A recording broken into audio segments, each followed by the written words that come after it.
Hello, কেমন আছেন সবাই? আশা করি খুব ভালো আছেন।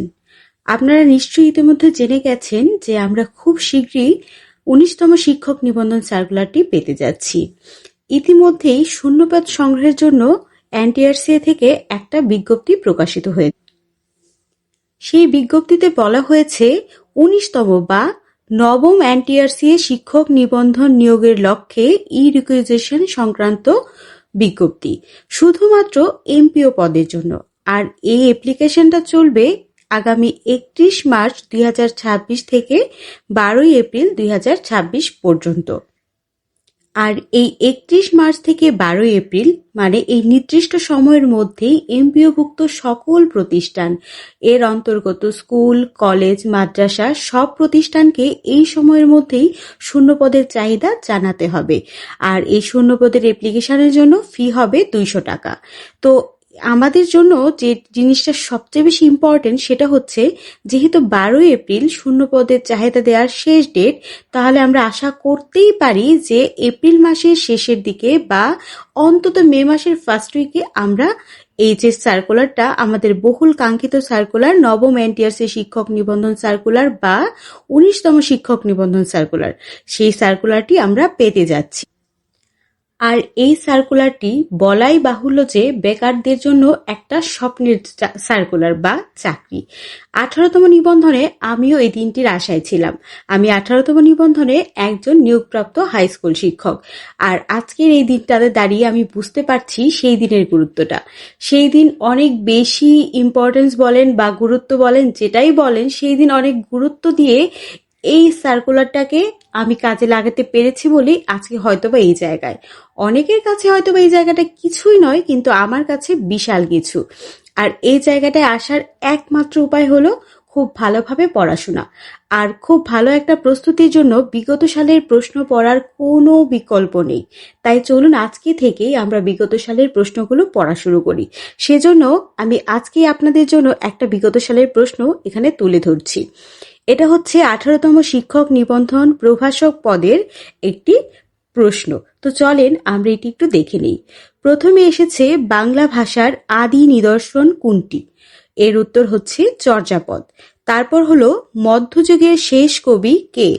এর উত্তর ভারতচন্দ্র রায় গুণাকার। যুগসন্ধিগণের কবি হিসেবে পরিচিত কে?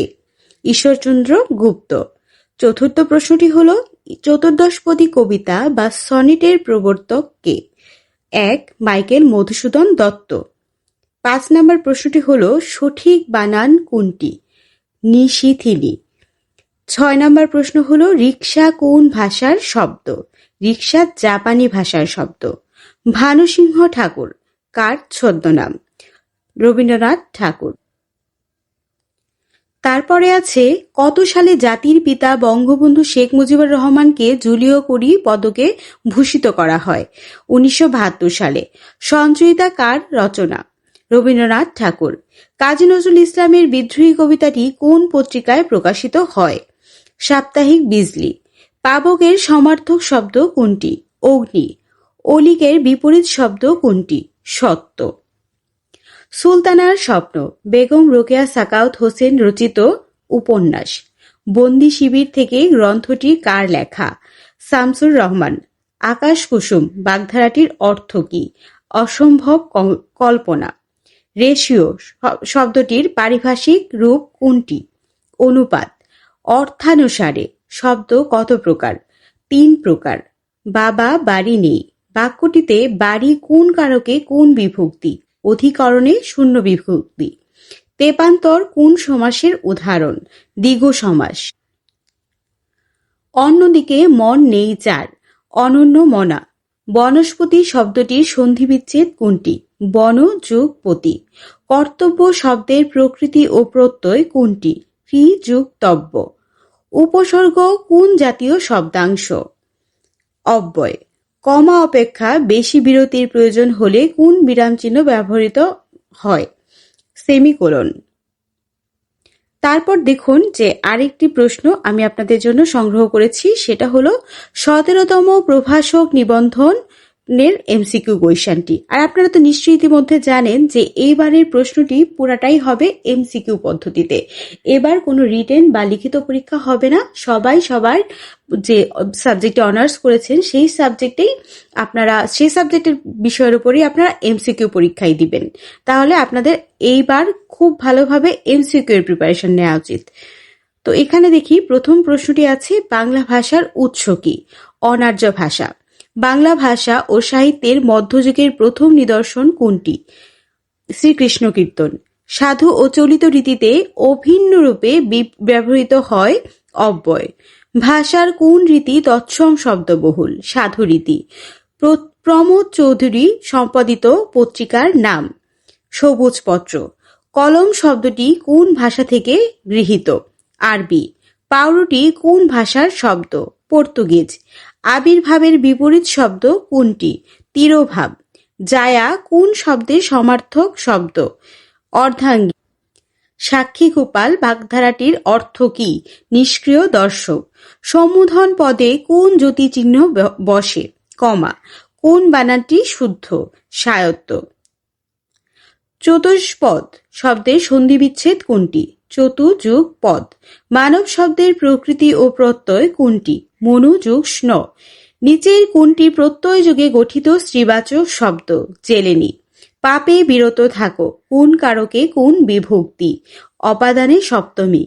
বিভক্তিহীন নামপদকে কি বলে? প্রতিপদিক।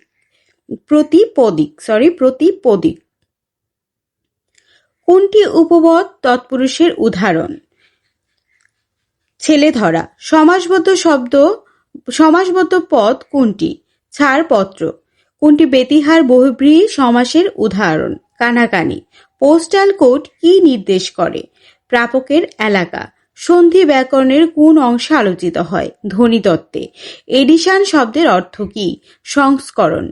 ঢাকা যোগেশ্বরী ঢাকেশ্বরী নিচের কোন নিয়মে হয়েছে? আ যোগ দীর্ঘ ই সমান এ। বন্ধনী চিহ্ন সাহিত্যে কি অর্থে ব্যবহৃত হয়? ব্যাখ্যামূলক। আশা করি সবাই এই প্রশ্নগুলো ভালোভাবে বুঝতে পেরেছেন। আর আপনাদের জন্য আরো নতুন নতুন প্রশ্ন সংগ্রহ করার চেষ্টা করব এবং খুব ভালো একটা প্রিপারেশনের জন্য আপনাদের এগুলার বিকল্প নেই। বিগত সালের প্রশ্নগুলা যত ভালোভাবে পড়বেন আপনাদের প্রস্তুতি ততই ভালো হবে। সবার জন্য অনেক অনেক শুভকামনা। আশা করছি সবাই নিজের জন্য একটি পদ অবশ্যই অর্জন করতে পারবেন। এই চাকরিটি যেন আপনার হয়, আপনিও যেন বলতে পারেন যে আমিও 19তম শিক্ষক নিবন্ধনে সুপারিশপ্রাপ্ত। সেই দিনটি সবার জীবনে আসুক। সবার জন্য অনেক অনেক শুভকামনা।